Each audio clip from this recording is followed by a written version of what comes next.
Animal ഫാറ്റായിരുന്നു. മൃഗങ്ങളിൽ നിന്നുള്ള പലതരത്തിലുള്ള ഫാറ്റാണെന്ന് കുക്കിങ്ങിന് ഉപയോഗിച്ചിരുന്ന മെയിൻ സാധനം.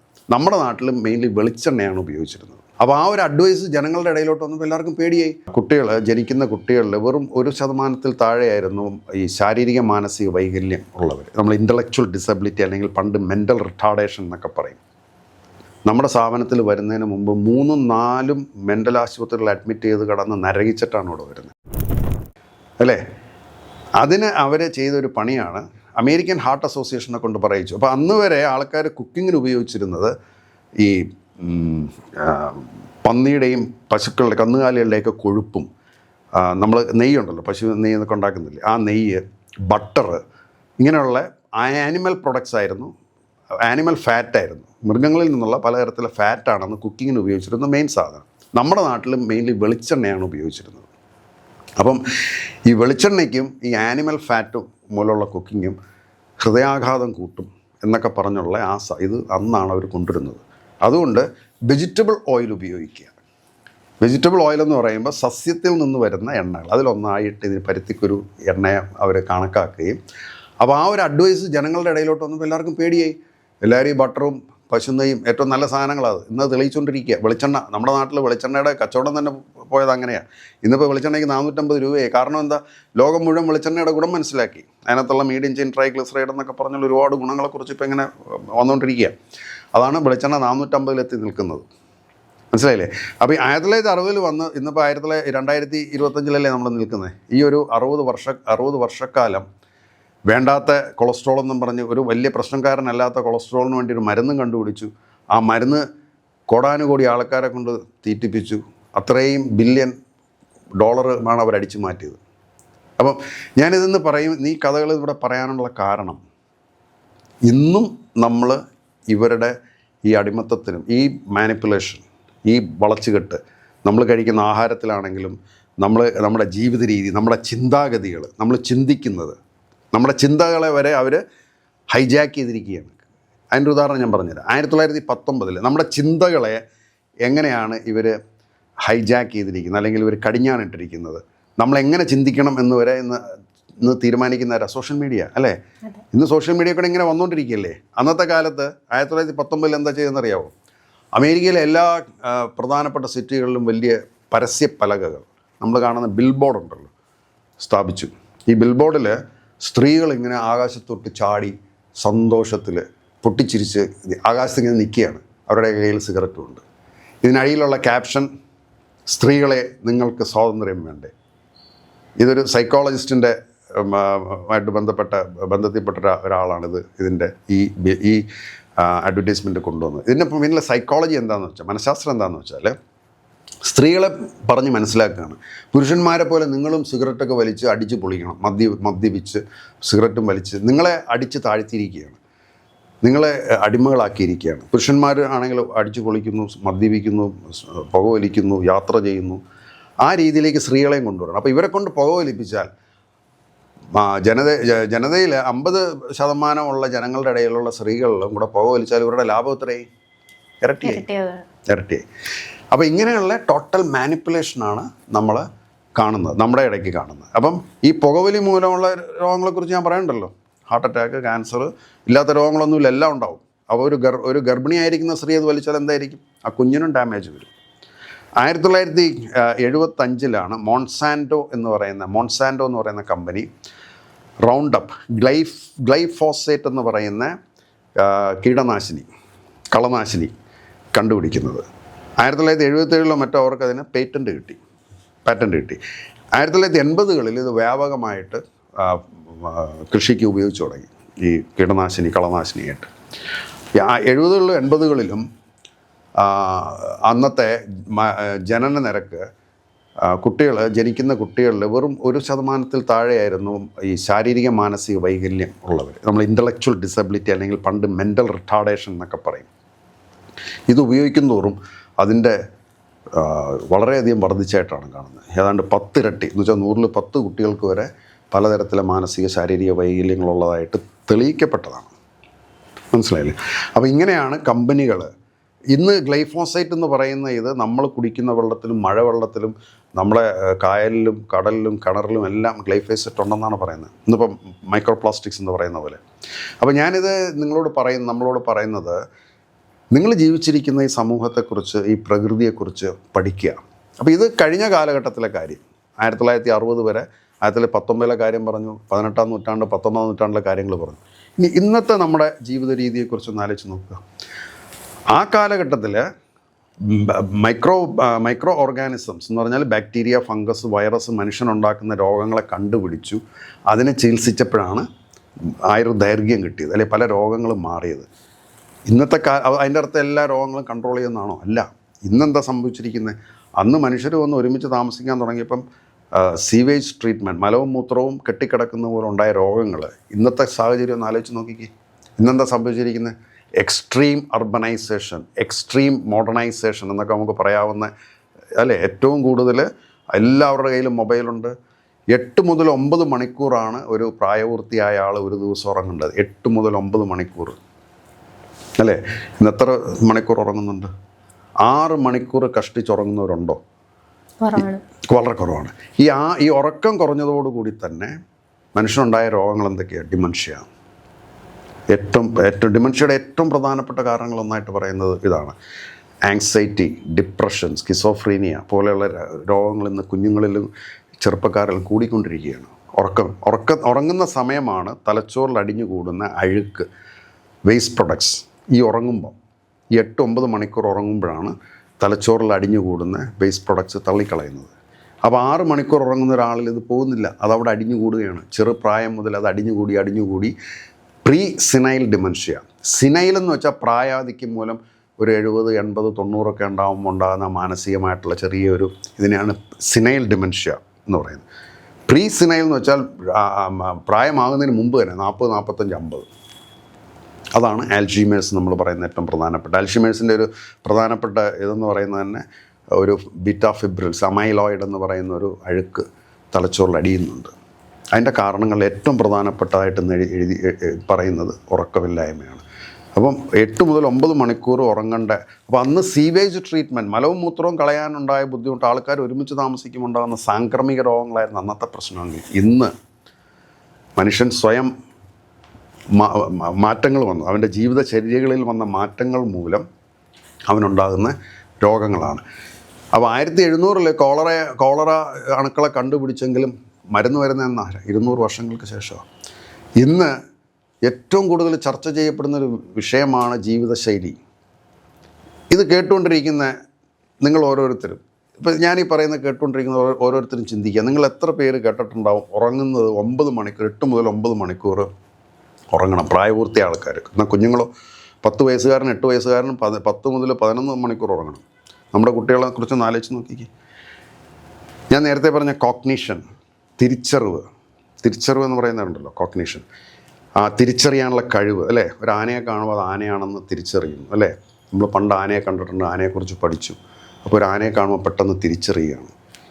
ഈ കഴിവുണ്ടല്ലോ ഉറങ്ങാത്തൊരാളിൽ കുറഞ്ഞു വരും. കോഗ്നിഷൻ. അതുപോലെ തന്നെ മെമ്മറി, ഓർമ്മശക്തി. നമ്മളൊരു കുട്ടിയെ കൊണ്ടിട്ട് ആ എന്നിങ്ങനെ എഴുതാൻ പഠിപ്പിക്കുകയാണ്. ആ കുഞ്ഞിരുന്ന് ആ എന്ന് എഴുതി, അതിനെ വഴക്ക് പറഞ്ഞടിച്ച് ഇങ്ങനെ എഴുതിച്ച് 100 പ്രാവശ്യം എഴുതിക്കുകയാണ്. അതിൻ്റെ മേളിൽ കൂടെ തന്നെ എഴുതിക്കുകയാണ്. എന്നിട്ട് അവൻ കരഞ്ഞ് നിലവിളിച്ച് പോയി കിടന്നുറങ്ങി, ഉറക്കം വരുന്നില്ല, രാത്രിയൊക്കെ എണീച്ചിരുന്നു. എന്നാൽ വെറും ഒരു 3, 4, 5 പ്രാവശ്യം ആ എഴുതിയിട്ട് രാത്രി 10 മണിക്കൂർ ഉറങ്ങുന്ന ഒരു കുട്ടി രാവിലെ എണീക്കുമ്പോഴത്തേക്കും അതവിടെ വന്നിട്ടുണ്ടാവും. അവിടെ ഇംപ്രിൻ്റ് ആകുകയാണ്, അതവിടെ ഇൻസ്റ്റാൾ ചെയ്യുകയാണ്. ന്യൂറോപ്ലാസ്റ്റിസിറ്റി എന്നാണ് അതിന് പറയുന്നത്. പുതിയതായിട്ടുള്ള ന്യൂറൽ സർക്യൂട്ട് നമ്മുടെ ഞരമ്പുകൾ തമ്മിൽ കണക്ട് ചെയ്യും. എന്നുവെച്ചാൽ ആരാ ഇങ്ങനെ എഴുതുന്നത്? ഇങ്ങനെ എഴുതുന്ന ആയില്ലല്ലേ നമ്മൾ എഴുതുന്നത് അല്ലേ. നോർമൽ ലൈഫിൽ ഇങ്ങനെയൊന്നും ആരും എഴുതാറില്ലല്ലോ. അപ്പോൾ ആ ഒരു ലൈൻ നമ്മുടെ തലച്ചോറിൽ, ആ ഒരു ഇത് വരയ്ക്കുന്നത് നമ്മുടെ തലച്ചോറിൽ അത് ഇംപ്രിൻ്റ് ചെയ്യണം. പ്രോട്ടീൻ പ്രൊഡക്ഷൻ വന്ന് ആ ഒരു ഇത് ഇംപ്രിൻ്റ് ചെയ്താൽ മാത്രമേ കൈ അങ്ങനെ പോകുള്ളൂ. ഇത് സംഭവിക്കുന്ന ഉറങ്ങുമ്പോഴാണ്. സാർ, അത് പറഞ്ഞപ്പോൾ ഞാൻ ഒരു സംശയം ചോദിക്കട്ടെ. ഇപ്പം നമ്മുടെ സ്ഥാപനത്തിൽ പറഞ്ഞ പോലെ തന്നെ മാനസിക ബുദ്ധിമുട്ടുകൾ അനുഭവിക്കുന്ന ഒരുപാട് പേരുണ്ടല്ലോ. അപ്പം നമ്മൾ അവർക്ക് വേണ്ട ചികിത്സ അല്ലെങ്കിൽ അവരുടെ സുരക്ഷിതത്വം അതല്ലാന്നുണ്ടെങ്കിൽ മരുന്നിനപ്പുറത്തേക്ക് അവർക്ക് വേണ്ട ഒരു മനസ്സിനൊരു സമാധാനം കിട്ടാനൊക്കെ വേണ്ടിയിട്ട് നമ്മൾ എന്തൊക്കെ കാര്യങ്ങളാണ് നമ്മുടെ സ്ഥാപനത്തിൽ ചെയ്യുന്നത്? നമ്മൾ ഞാനീ പറഞ്ഞു വരുന്ന എല്ലാ കാര്യങ്ങളും അവസാനം അത് കൊണ്ട് നിർത്തുന്നത് ഇതിൻ്റെ പ്രതിവിധികളിലാണ്. ഇപ്പോൾ ഉറക്കത്തെക്കുറിച്ച് പറഞ്ഞില്ലേ, അത് തന്നെ പറയാം. ഇന്ന് കറക്റ്റ് 5:30 മണി 6 മണിയാകുമ്പോൾ നമ്മുടെ അവിടെ ആഹാരം കൊടുത്തു കഴിയും. 5:30 മണിക്ക് ആഹാരം സ്റ്റാർട്ട് ചെയ്യും, 6:30 ആകുമ്പോഴത്തേക്ക് കഴിയും. 7:30 8 മണിയാകുമ്പോൾ അവിടെ ഉള്ളവർ ഉറങ്ങും. രാവിലെ 5 മണി വരെ കിടന്നുറങ്ങും. ഏതാണ്ട് 9 മണിക്കൂർ. നമ്മുടെ സ്ഥാപനത്തിൽ വന്നിട്ടുള്ള ഡിമൻഷ്യ തുടങ്ങിയ പല മാനസിക ഭയങ്കര സ്കിസോഫ്രീനിയ, വയലൻറ്റ്, ഡിപ്രഷൻ, മാനിയായിട്ടൊക്കെ വരുന്ന പലരും ഇന്ന് അവിടെ സമാധാനമായി ജോലി ചെയ്ത് ഈ നമ്മുടെ സ്ഥാപനത്തിൽ വരുന്നതിന് മുമ്പ് പല മാനിയാക്ക് എന്ന് പറഞ്ഞാൽ ശരിയായ പ്രാന്തെന്ന് നമ്മൾ പറയും, ഒച്ച ബഹളമൊക്കെ ഉണ്ടാക്കാൻ മാനിയ എന്ന് പറയുന്നത്. അങ്ങനെ വരുന്ന പലരും നമ്മുടെ സ്ഥാപനത്തിൽ വരുന്നതിന് മുമ്പ് 3-4 മെൻ്റൽ ആശുപത്രികളിൽ അഡ്മിറ്റ് ചെയ്ത് കിടന്ന് നരകിച്ചിട്ടാണ് ഇവിടെ വരുന്നത്. ഇവിടെ വന്നതിൽ വിരലിലെണ്ണാവുന്ന ആൾക്കാരെ ഇവിടുന്ന് പോയിട്ടുള്ളൂ. അത് വേറെ കാരണങ്ങളല്ലേ, അല്ലാതെ ഇവിടെ ശരിയാകാത്തതുകൊണ്ട് വേറൊരു ആശുപത്രി പോയ ചരിത്രം തന്നെ ഞാൻ ഓർക്കുന്നില്ല.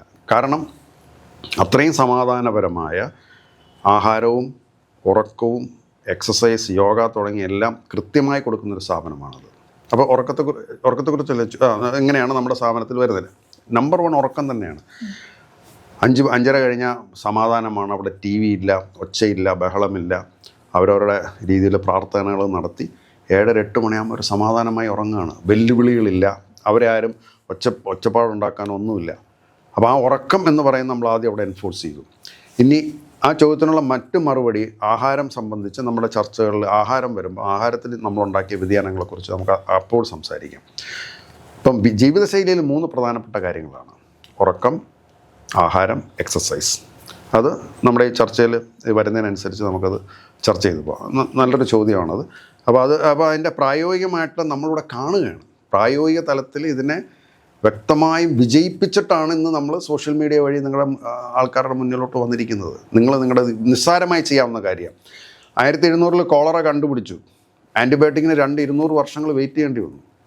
250 1950-കളിലൊക്കെയാണ് ഈ ആൻറ്റിബയോട്ടിക്കൊക്കെ വരുന്നത്, അല്ലേ? ഇതൊന്നും വേണ്ട. നിങ്ങൾ ഒരു വർഷം പോലും ശ്രമിക്കേണ്ട കാര്യമില്ല. ജീവിതം മാറ്റുക.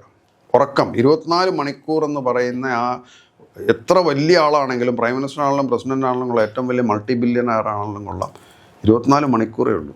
ഈ 24 മണിക്കൂർ ഉപയോഗിക്കുന്നതിലാണ് വിജയം. അവിടെയാണ് നമ്മളെല്ലാം ഇന്ന് പരാജയപ്പെട്ടുകൊണ്ടിരിക്കുന്നത്. അപ്പോൾ ഞാൻ പറഞ്ഞില്ല, ഉറക്കമില്ലായ്മ കൊണ്ടുള്ള പ്രധാനപ്പെട്ട ഒരു കാര്യം കോഗ്നിറ്റീവ് ഡിക്ലൈൻ, കോഗ്നിഷൻ, തിരിച്ചറിവിനുള്ള കഴിവ് നഷ്ടപ്പെടുന്നു. രണ്ടാമത് മെമ്മറി കിട്ടുന്നില്ല, പറയുന്ന കാര്യങ്ങൾ പഠിക്കുന്നില്ല. 3 ഹൈപ്പർ റിയാക്ടിവിറ്റി, അല്ലെങ്കിൽ ഹൈപ്പർ എന്ന് പറഞ്ഞാൽ മിതമല്ല, അമിതമായ, അതിനാണ് ഹൈപ്പർ എന്നുള്ള വാക്ക്. ഒരു നിസ്സാര കാര്യം, ചെറിയൊരു കാര്യം, ഇപ്പം ഒരാളെന്ന് പറഞ്ഞാൽ ഒരു 1 രൂപയുടെ പ്രശ്നം പറഞ്ഞൊരു വഴക്കുണ്ടായെന്ന് വിചാരിക്കുക. 1 രൂപയല്ലേ വിട്ടേക്കെന്ന് പറയും. പക്ഷെ ചിലരുണ്ട് അങ്ങനെയല്ല, 1 രൂപ എന്നുള്ളതല്ല വിഷയം, എനിക്ക് ജയിക്കണം, ഞാൻ പറഞ്ഞ ഭാഗം ശരിയാണ്. അതാണ് അമിതമായ ആക്ടിവിറ്റി, ഹൈപ്പർ റിയാക്ടിവിറ്റി. അത് ഈ ഉറങ്ങാത്തവരിലുണ്ടാകും. ചെറിയ നിസ്സാര കാര്യങ്ങൾക്ക് പോലും അവർ പൊട്ടിത്തെറിക്കും. അങ്ങനെ വരുമ്പം സമൂഹത്തിൽ നിന്ന് അവർ ഒറ്റപ്പെടും. ശരിയല്ലേ? ഒറ്റപ്പെടും. ഒന്ന് ആലോചിച്ച് നോക്കുക. നമ്മുടെ കുഞ്ഞു കുട്ടികൾ, സ്കൂളിൽ പോകുന്ന കുട്ടികൾ, അവരെ അച്ഛനമ്മമാർ ഉപദേശിക്കും, അല്ലേ? മോനെ പോകുന്ന വഴി ആ കടയിൽ കയറരുത്, അവിടെ പോയി അതൊന്നും വാങ്ങിച്ച് തിന്നാൽ വല്ല മയക്കുമരുന്ന് കാണും, അല്ലേ? അവരെ സൂക്ഷിക്കണം, കൂട്ടുകാരുടെ കയ്യിലും എല്ലാം കൊണ്ടുവന്നപ്പോൾ ഇപ്പൊക്കെ വീഡിയോ ആണല്ലോ, ഒന്നും നോക്കരുത്, അവരുടെ ഫോണൊന്നും എടുക്കരുത്. ഇങ്ങനെ ഉപദേശങ്ങൾ മക്കൾക്ക് മാതാപിതാക്കൾ കൊടുക്കുന്ന. ഇതെല്ലാം കേട്ടിട്ട് ആ കുട്ടി ഉറങ്ങുന്ന അത്ര 6 മണിക്കൂർ, അല്ലേ? മൊബൈൽ നോക്കിയിരിക്കും, അല്ലെങ്കിൽ പാട്ട്, കളി. അപ്പോൾ അതിൻ്റെ മെമ്മറിയിൽ ഇതൊന്നും വരുന്നില്ല, ഈ ഉപദേശങ്ങളൊന്നും പതിയുന്നില്ല. അല്ലെങ്കിൽ സ്കൂളിൽ കാണുന്ന നന്മയുടെ കാര്യങ്ങൾ സാറന്മാർ ഉപദേശിക്കുന്നു, അല്ലെങ്കിൽ നാട്ടിൽ കാണുന്നൊരു നന്മ അത് പതിയുന്നില്ല, അല്ലേ? ഈ കുട്ടി പിറ്റേന്ന് സ്കൂളിൽ പോവുകയാണ്. സ്കൂളിൽ പോകുന്ന വഴി പെട്ടിക്കടക്കാരൻ മിഠായി കൊടുക്കുക, മയക്കുമരുന്ന്. ഈ മയക്കുമരുന്നെന്ന് പറയുന്നത് ഡോപ്പമിൻ കിക്ക് കൊടുക്കും. നമ്മുടെ തലച്ചോറിൽ ഡോപ്പമിൻ പ്രൊഡക്ഷനുണ്ട്. ഈ ഡോപ്പമിൻ കിക്ക് വരുമ്പോഴാണ് നമ്മളത് പിന്നെയും നമുക്ക് വേണമെന്ന് തോന്നിക്കുന്നത്. അപ്പം ഉറങ്ങാത്ത ഒരാളിൽ ഈ ഡോപ്പമിൻ കിക്ക് അല്ലെങ്കിൽ അതിൻ്റെ ഇഫക്റ്റ് ഹൈപ്പറായിരിക്കും. അപ്പം ഉറങ്ങിയിട്ട് വരുന്ന ഒരാൾ ഇത് കഴിച്ചു കഴിഞ്ഞ് പിന്നീട് ആലോചിക്കുക അത് ശരിയല്ലല്ലോ എന്ന് തോന്നി അയാൾക്ക് നിർത്താൻ സാധിക്കും. പക്ഷെ ഉറങ്ങാത്ത ഒരാളിൽ ഈ കിക്ക് ഹൈപ്പർ ആക്ടിവിറ്റി വളരെ കൂടുതലായിരിക്കും. കുട്ടികളുടെ അഡിക്ഷനൊക്കെ അതുവഴി സാധ്യത കൂടും. പിന്നെ കോഗ്നിഷൻ ഞാൻ പറഞ്ഞില്ലേ, ഇപ്പം ചിരി, പലതരത്തിലുള്ള ചിരിയില്ലേ, അല്ലേ? ഇപ്പം നമ്മൾ സംസാരിക്കുമ്പോൾ ഒരു ചിരി ഉണ്ടല്ലോ, ആ ഒരു സോഷ്യൽ ഇൻട്രാക്ഷൻ, അല്ലേ? അക്സെപ്റ്റ് ചെയ്യുക, അംഗീകരിക്കുക, പറയുന്ന കാര്യമൊക്കെ. എന്നാൽ കളിയാക്കിയുള്ള ചിരിയുണ്ട് അല്ലേ, ക്രൂരമായിട്ട് ചിരിക്കുന്നവരുണ്ട് അല്ലേ, വളരെ ക്രൂരമായുള്ള ചിരിക്കുന്നവരുണ്ട്, അച്ഛനും അമ്മയുടെയും ചിരിയുണ്ട് അല്ലേ, അങ്ങനെ പലതരത്തിലുള്ള ചിരികളില്ലേ. ഈ ചിരികളെ തിരിച്ചറിയുന്നത് എങ്ങനെയാണ്? അതൊരു കോഗ്നിഷനാണ്, ശരിയല്ലേ?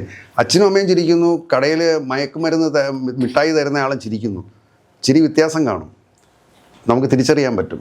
അപ്പോൾ ഉറങ്ങാത്ത ഒരാളിലോ കോഗ്നിഷൻ ഇല്ല, ഈ ചിരി തിരിച്ചറിയാൻ പറ്റില്ല. അപ്പനും അമ്മയും ചിരിക്കുന്ന അതേ ചിരിയാണ്, ചിരിച്ചുകൊണ്ട് ഇത് കൊടുക്കും, വാങ്ങിച്ച് കഴിക്കും, അവനോട് അടുപ്പം തോന്നിക്കും അല്ലേ. അപ്പോൾ ഉറക്കം എന്ന് പറയുന്നത് ഏറ്റവും പ്രധാനപ്പെട്ടൊരു കാര്യമാണ്. ഹൈപ്പർ റിയാക്ടിവിറ്റി, നമ്മുടെ ആ സാമൂഹ്യ പ്രശ്നങ്ങളിൽ നമ്മളെ റിയാക്ഷൻ കുറയ്ക്കുക, നിയന്ത്രിക്കുക, നമ്മളെ സ്വയം നിയന്ത്രിക്കുക, ഇതെല്ലാം സംഭവിക്കുന്ന ഉറങ്ങുമ്പോഴാണ്. അപ്പം ഞാൻ പറയാൻ ഉദ്ദേശിക്കുന്നത്, കോളറ രോഗം 3 നൂറ്റാണ്ടുകൾക്ക് മുമ്പ് കണ്ടുപിടിച്ചു, TV 2 നൂറ്റാണ്ടുകൾക്ക് മുമ്പ് കണ്ടുപിടിച്ചു, അത് നൂറ്റാണ്ടുകളെടുത്തു അതിന് മരുന്ന് ഡെവലപ്പ് ചെയ്യാൻ. പക്ഷേ ഇന്ന് മനുഷ്യരാശി നേരിടുന്ന രോഗങ്ങൾ, TB ഒക്കെ ഉണ്ട് പക്ഷെ അപൂർവമാണ്, കോളറ ഇല്ല. ചിക്കൻ ബോക്സ് വളരെ ഇപ്പോഴും ഉണ്ട്, അതിന് ചിക്കൻ ബോക്സ് വാക്സിനേഷൻ കമ്പൽസറി ആക്കാത്തതുകൊണ്ടാണ് ഇപ്പോഴും ചിക്കൻ ബോക്സ് വരുന്നത്. പക്ഷേ സ്മോൾ പോക്സ് വാക്സിനേഷൻ കമ്പൽസറി ആയിരുന്നു. മീസിൽസ്, ട്രിപ്പിൾ, പോളിയോ ഇങ്ങനെയൊക്കെയുള്ള രോഗങ്ങൾക്ക് വാക്സിൻ കമ്പൽസറി ആക്കിയിട്ടുണ്ടാവുന്നില്ല. കമ്പൽസറി അല്ലാത്ത ചിക്കൻ ബോക്സ് ഇന്നും ആൾക്കാർക്ക് ഉണ്ടാകുന്നുണ്ട്. എന്നാൽ സർക്കാർ ചിക്കൻ ബോക്സ് വാക്സിനേഷൻ ഒന്ന് കമ്പൽസറി ആക്കട്ടെ, ഇവിടെ ചിക്കൻ ബോക്സ് ഉണ്ടാകുകയില്ല. അപ്പോൾ ആ കാലഘട്ടത്തിലെ ചലഞ്ച് അന്നത്തോടെ മാറിക്കിട്ടി. പക്ഷേ ഈ കാലഘട്ടത്തിലെ ചലഞ്ച് എന്താ? ശാരീരിക മാനസിക രോഗങ്ങൾ. ശാരീരിക രോഗങ്ങൾ എന്ന് പറയുമ്പം hyper tension, diabetes, cancer, dementia, stroke ഇങ്ങനെയുള്ള രോഗങ്ങൾ. മാനസിക രോഗങ്ങളോ ഡിപ്രഷൻ, ആങ്സൈറ്റി, സ്കിസോഫ്രീനിയ. ഏറ്റവും രസകരമായ വശം എന്ന് പറയുന്നത്, ഈ രോഗങ്ങളുടെ എല്ലാം കാരണം ഒന്ന് തന്നെയാണ്, ഒറ്റ കാരണമാണ്, മനുഷ്യൻ്റെ ജീവിത ശൈലി. ഈ ജീവിതശൈലിയെക്കുറിച്ച് നിങ്ങൾ ഇത് കേൾക്കുന്നവരിലേക്ക് ജീവിതശൈലിയുടെ പ്രാധാന്യം മനസ്സിലാക്കാനായിട്ടാണ്. കോളറ അന്ന് നമുക്ക് കണ്ടുപിടിച്ചപ്പോൾ കോളറ വരുന്ന ഒരാൾ അതിനെക്കുറിച്ച് അധികം പഠിക്കണ്ട, പക്ഷേ ആ വെള്ളം ചൂടാക്കി കുടിക്കുന്നതിനെക്കുറിച്ചും ഈ മലവും മൂത്രവും എങ്ങനെയാണ് കളയുന്നത് എന്നുള്ളതിനെക്കുറിച്ചൊക്കെ പ്രാഥമികമായിട്ട് അറിഞ്ഞിരുന്നാൽ മതി. അല്ലാണ്ട് ഈ പറഞ്ഞ പോലെ രാത്രി ഉറക്കുളച്ചിരിക്കുക, ഉറക്കുളക്കാരി അതൊന്നും വരുന്നില്ല. ഇവിടുത്തെ വിഷയം എന്താ? ഇന്നിപ്പം ആർക്കും ഉറങ്ങാൻ സമയമില്ല, എത്രയൊക്കെ പറഞ്ഞാലും ഉറങ്ങുകയില്ല. കാരണം എന്താ? നമ്മുടെ സമൂഹം അങ്ങനെയായിപ്പോയി, ഡിമാൻഡ് അല്ലേ. നമ്മളെല്ലാം സുഖം അന്വേഷിച്ച് പോകുന്ന ആൾക്കാരാണ്. സുഖവും സന്തോഷത്തിലെ ഈ സുഖം തേടിയുള്ള യാത്ര, പ്ലഷർ ആൻഡ് ഹാപ്പിനെസ്.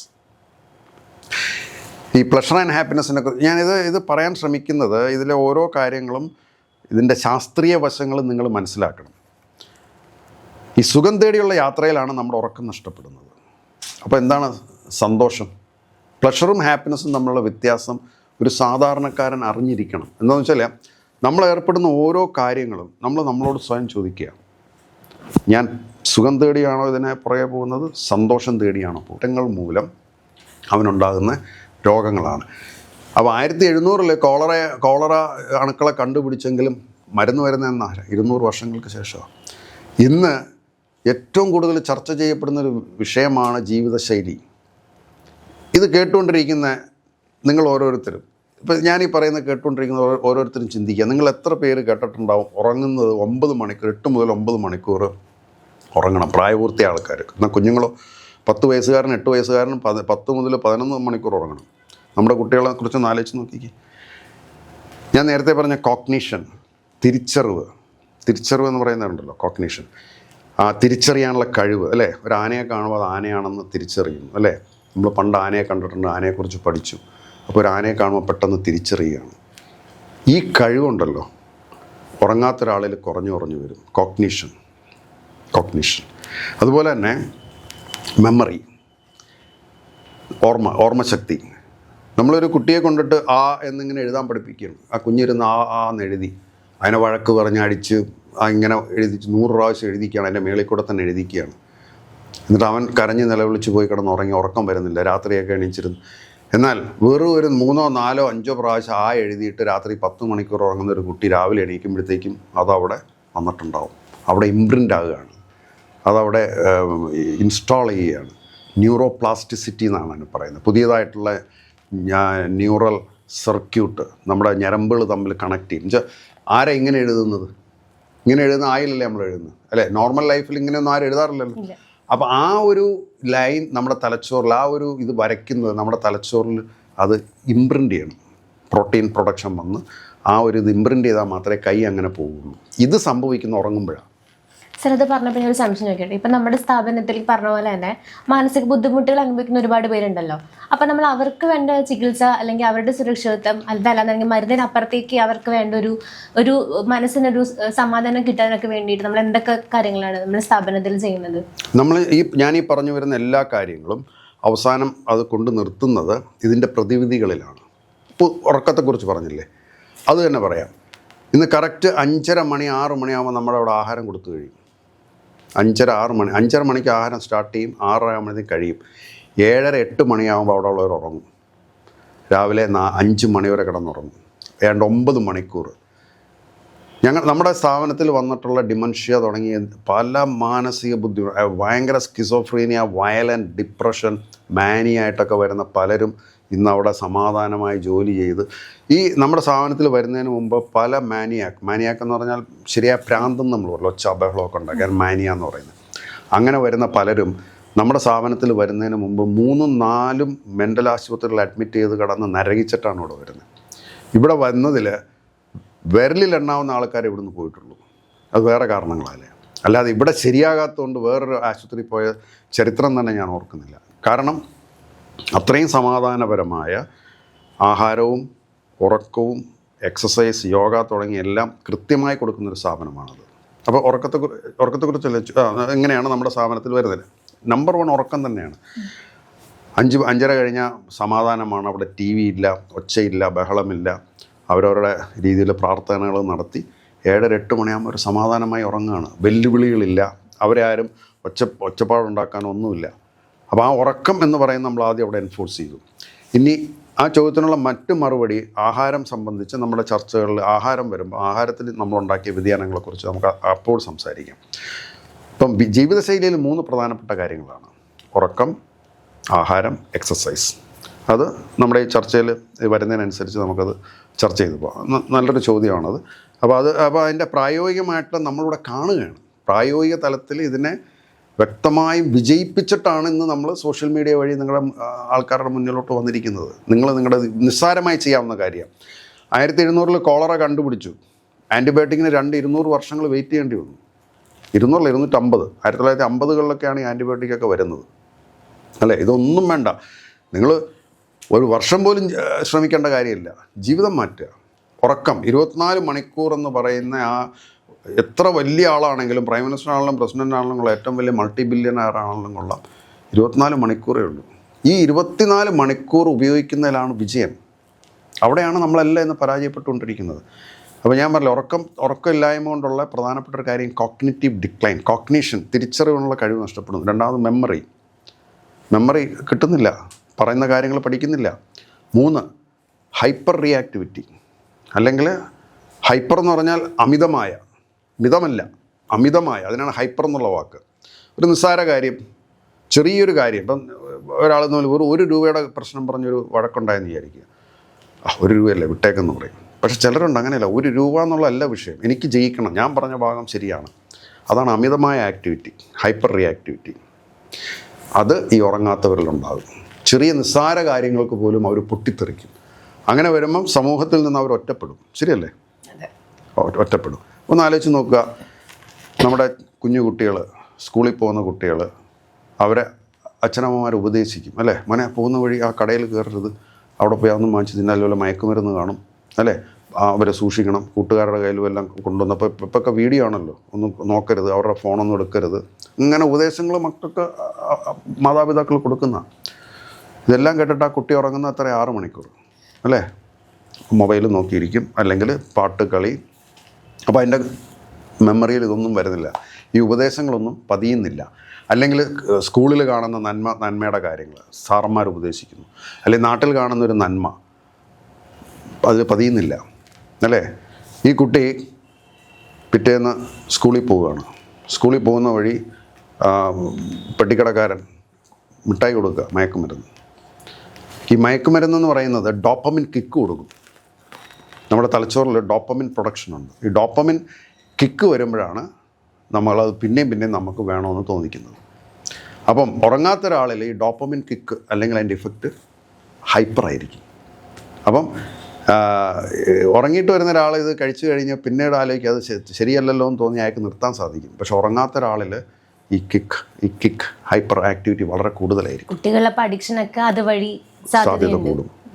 പിന്നെ കോഗ്നിഷൻ ഞാൻ പറഞ്ഞില്ലേ, ഇപ്പം ചിരി പലതരത്തിലുള്ള ചിരിയില്ലേ അല്ലേ? ഇപ്പം നമ്മൾ നോക്കും സംസാരിക്കുമ്പോൾ ഒരു ചിരി ഉണ്ടല്ലോ, ആ ഒരു സോഷ്യൽ ഇൻട്രാക്ഷൻ അല്ലേ, അക്സെപ്റ്റ് ചെയ്യുക, അംഗീകരിക്കുക, പറയുന്ന കാര്യമൊക്കെ. എന്നാൽ കളിയാക്കിയുള്ള ചിരിയുണ്ട് അല്ലേ, ക്രൂരമായിട്ട് ചിരിക്കുന്നവരുണ്ട് അല്ലേ, വളരെ ക്രൂരമായുള്ള ചിരിക്കുന്നവരുണ്ട്, അച്ഛനും അമ്മയുടെയും ചിരിയുണ്ട് അല്ലേ, അങ്ങനെ പലതരത്തിലുള്ള ചിരികളില്ലേ. ഈ ചിരികളെ തിരിച്ചറിയുന്നത് എങ്ങനെയാണ്? അതൊരു കോഗ്നിഷനാണ്, ശരിയല്ലേ? അച്ഛനും അമ്മയും ചിരിക്കുന്നു, കടയിൽ മയക്കുമരുന്ന് മിഠായി തരുന്ന ആളും ചിരിക്കുന്നു, ചിരി വ്യത്യാസം കാണും, നമുക്ക് തിരിച്ചറിയാൻ പറ്റും. അപ്പോൾ ഉറങ്ങാത്ത ഒരാളിലോ കോഗ്നിഷൻ ഇല്ല, ഈ ചിരി തിരിച്ചറിയാൻ പറ്റില്ല. അപ്പനും അമ്മയും ചിരിക്കുന്ന അതേ ചിരിയാണ്, ചിരിച്ചുകൊണ്ട് ഇത് കൊടുക്കും, വാങ്ങിച്ച് കഴിക്കും, അവനോട് അടുപ്പം തോന്നിക്കും അല്ലേ. അപ്പോൾ ഉറക്കം എന്ന് പറയുന്നത് ഏറ്റവും പ്രധാനപ്പെട്ടൊരു കാര്യമാണ്. ഹൈപ്പർ റിയാക്ടിവിറ്റി, നമ്മുടെ ആ സാമൂഹ്യ പ്രശ്നങ്ങളിൽ നമ്മളെ റിയാക്ഷൻ കുറയ്ക്കുക, നിയന്ത്രിക്കുക, നമ്മളെ സ്വയം നിയന്ത്രിക്കുക, ഇതെല്ലാം സംഭവിക്കുന്ന ഉറങ്ങുമ്പോഴാണ്. അപ്പം ഞാൻ പറയാൻ ഉദ്ദേശിക്കുന്നത്, കോളറ രോഗം 3 നൂറ്റാണ്ടുകൾക്ക് മുമ്പ് കണ്ടുപിടിച്ചു, TV 2 നൂറ്റാണ്ടുകൾക്ക് മുമ്പ് കണ്ടുപിടിച്ചു, അത് നൂറ്റാണ്ടുകളെടുത്തു അതിന് മരുന്ന് ഡെവലപ്പ് ചെയ്യാൻ. പക്ഷേ ഇന്ന് മനുഷ്യരാശി നേരിടുന്ന രോഗങ്ങൾ TB ഒക്കെ ഉണ്ട്, പക്ഷെ അപൂർവമാണ്. കോളറ ഇല്ല. ചിക്കൻ ബോക്സ് വളരെ ഇപ്പോഴും ഉണ്ട്, അതിന് ചിക്കൻ ബോക്സ് വാക്സിനേഷൻ കമ്പൽസറി ആക്കാത്തതുകൊണ്ടാണ് ഇപ്പോഴും ചിക്കൻ ബോക്സ് വരുന്നത്. പക്ഷേ സ്മോൾ പോക്സ് വാക്സിനേഷൻ കമ്പൽസറി ആയിരുന്നു. മീസിൽസ്, ട്രിപ്പിൾ, പോളിയോ ഇങ്ങനെയൊക്കെയുള്ള രോഗങ്ങൾക്ക് വാക്സിൻ കമ്പൽസറി ആക്കിക്കൊണ്ടാവുന്നില്ല. കമ്പൽസറി അല്ലാത്ത ചിക്കൻ ബോക്സ് ഇന്നും ആൾക്കാർക്ക് ഉണ്ടാകുന്നുണ്ട്. എന്നാൽ സർക്കാർ ചിക്കൻ ബോക്സ് വാക്സിനേഷൻ ഒന്ന് കമ്പൽസറി ആക്കട്ടെ, ഇവിടെ ചിക്കൻ ബോക്സ് ഉണ്ടാകുകയില്ല. അപ്പോൾ ആ കാലഘട്ടത്തിലെ ചലഞ്ച് അന്നത്തോടെ മാറിക്കിട്ടി. പക്ഷേ ഈ കാലഘട്ടത്തിലെ ചലഞ്ച് എന്താ? ശാരീരിക മാനസിക രോഗങ്ങൾ. ശാരീരിക രോഗങ്ങൾ എന്ന് പറയുമ്പം hyper tension, diabetes, cancer, dementia, stroke ഇങ്ങനെയുള്ള രോഗങ്ങൾ. മാനസിക രോഗങ്ങളോ ഡിപ്രഷൻ, ആങ്സൈറ്റി, സ്കിസോഫ്രീനിയ. ഏറ്റവും രസകരമായ വശം എന്ന് പറയുന്നത്, ഈ രോഗങ്ങളുടെ എല്ലാം കാരണം ഒന്ന് തന്നെയാണ്, ഒറ്റ കാരണമാണ് മനുഷ്യൻ്റെ ജീവിതശൈലി. ഈ ജീവിതശൈലിയെക്കുറിച്ച് നിങ്ങൾ ഇത് കേൾക്കുന്നവരിലേക്ക് ജീവിതശൈലിയുടെ പ്രാധാന്യം മനസ്സിലാക്കാനായിട്ടാണ്. കോളറ അന്ന് നമുക്ക് കണ്ടുപിടിച്ചപ്പോൾ കോളറ വരുന്ന ഒരാൾ അതിനെക്കുറിച്ച് അധികം പഠിക്കണ്ട, പക്ഷേ ആ വെള്ളം ചൂടാക്കി കുടിക്കുന്നതിനെക്കുറിച്ചും ഈ മലവും മൂത്രവും എങ്ങനെയാണ് കളയുന്നത് എന്നുള്ളതിനെക്കുറിച്ചൊക്കെ പ്രാഥമികമായിട്ട് അറിഞ്ഞിരുന്നാൽ മതി. അല്ലാണ്ട് ഈ പറഞ്ഞ പോലെ രാത്രി ഉറക്കുളച്ചിരിക്കുക, ഉറക്കുളക്കാരി അതൊന്നും വരുന്നില്ല. ഇവിടുത്തെ വിഷയം എന്താ? ഇന്നിപ്പം ആർക്കും ഉറങ്ങാൻ സമയമില്ല. എത്രയൊക്കെ പറഞ്ഞാലും ഉറങ്ങുകയില്ല. കാരണം എന്താ? നമ്മുടെ സമൂഹം അങ്ങനെയായിപ്പോയി. ഡിമാൻഡ് അല്ലേ? നമ്മളെല്ലാം സുഖം അന്വേഷിച്ച് പോകുന്ന ആൾക്കാരാണ്. സുഖവും സന്തോഷത്തിലെ ഈ സുഖം തേടിയുള്ള യാത്ര, പ്ലഷർ ആൻഡ് ഹാപ്പിനെസ്. ഈ പ്ലഷർ ആൻഡ് ഹാപ്പിനെസ്സിനെ കുറിച്ച് ഞാനിത് പറയാൻ ശ്രമിക്കുന്നത്, ഇതിലെ ഓരോ കാര്യങ്ങളും ഇതിൻ്റെ ശാസ്ത്രീയ വശങ്ങളും നിങ്ങൾ മനസ്സിലാക്കണം. ഈ സുഖം തേടിയുള്ള യാത്രയിലാണ് നമ്മുടെ ഉറക്കം നഷ്ടപ്പെടുന്നത്. അപ്പോൾ എന്താണ് സന്തോഷം? പ്ലഷറും ഹാപ്പിനെസ്സും തമ്മിലുള്ള വ്യത്യാസം ഒരു സാധാരണക്കാരൻ അറിഞ്ഞിരിക്കണം. എന്താണെന്ന് വെച്ചാൽ, നമ്മൾ ഏർപ്പെടുന്ന ഓരോ കാര്യങ്ങളും നമ്മളോട് സ്വയം ചോദിക്കുക, ഞാൻ സുഖം തേടിയാണോ ഇതിനെ പുറകെ പോകുന്നത്, സന്തോഷം തേടിയാണോ പോകുന്നത്? അപ്പോൾ നമുക്ക് കേൾക്കാൻ ചെവിയുണ്ട്, കാണാൻ കണ്ണുണ്ട്, സ്മെല്ലുണ്ട്, രുചിയുണ്ട്, പഞ്ചേന്ദ്രിയങ്ങളെന്ന് പറയുന്നത്, ടച്ചുണ്ട്, ടാക്ടൈൽ സെൻസേഷൻ. 5 ഇന്ദ്രിയങ്ങളാണ് പഞ്ചേന്ദ്രിയങ്ങളെന്ന് പറയുന്നത്. മുട്ടിക്കാൻ തുടങ്ങി ഇങ്ങനെ അഡിക്ഷൻ, മനസ്സിലായില്ല, നിർത്തുകയില്ല. ഒരു 10 രൂപയ്ക്ക് കിട്ടേണ്ട സാധനം അവിടെ ചെന്ന് AC ഉള്ള മാളിൽ കറങ്ങി അടിച്ച് നടക്കുമ്പോൾ അതിന് 15 രൂപയായി. ഈ 2 ഗ്രൂപ്പിലും കാണുന്ന ഒരേ രോഗങ്ങളാണ്, അവിടെ വ്യത്യാസമൊന്നുമില്ല.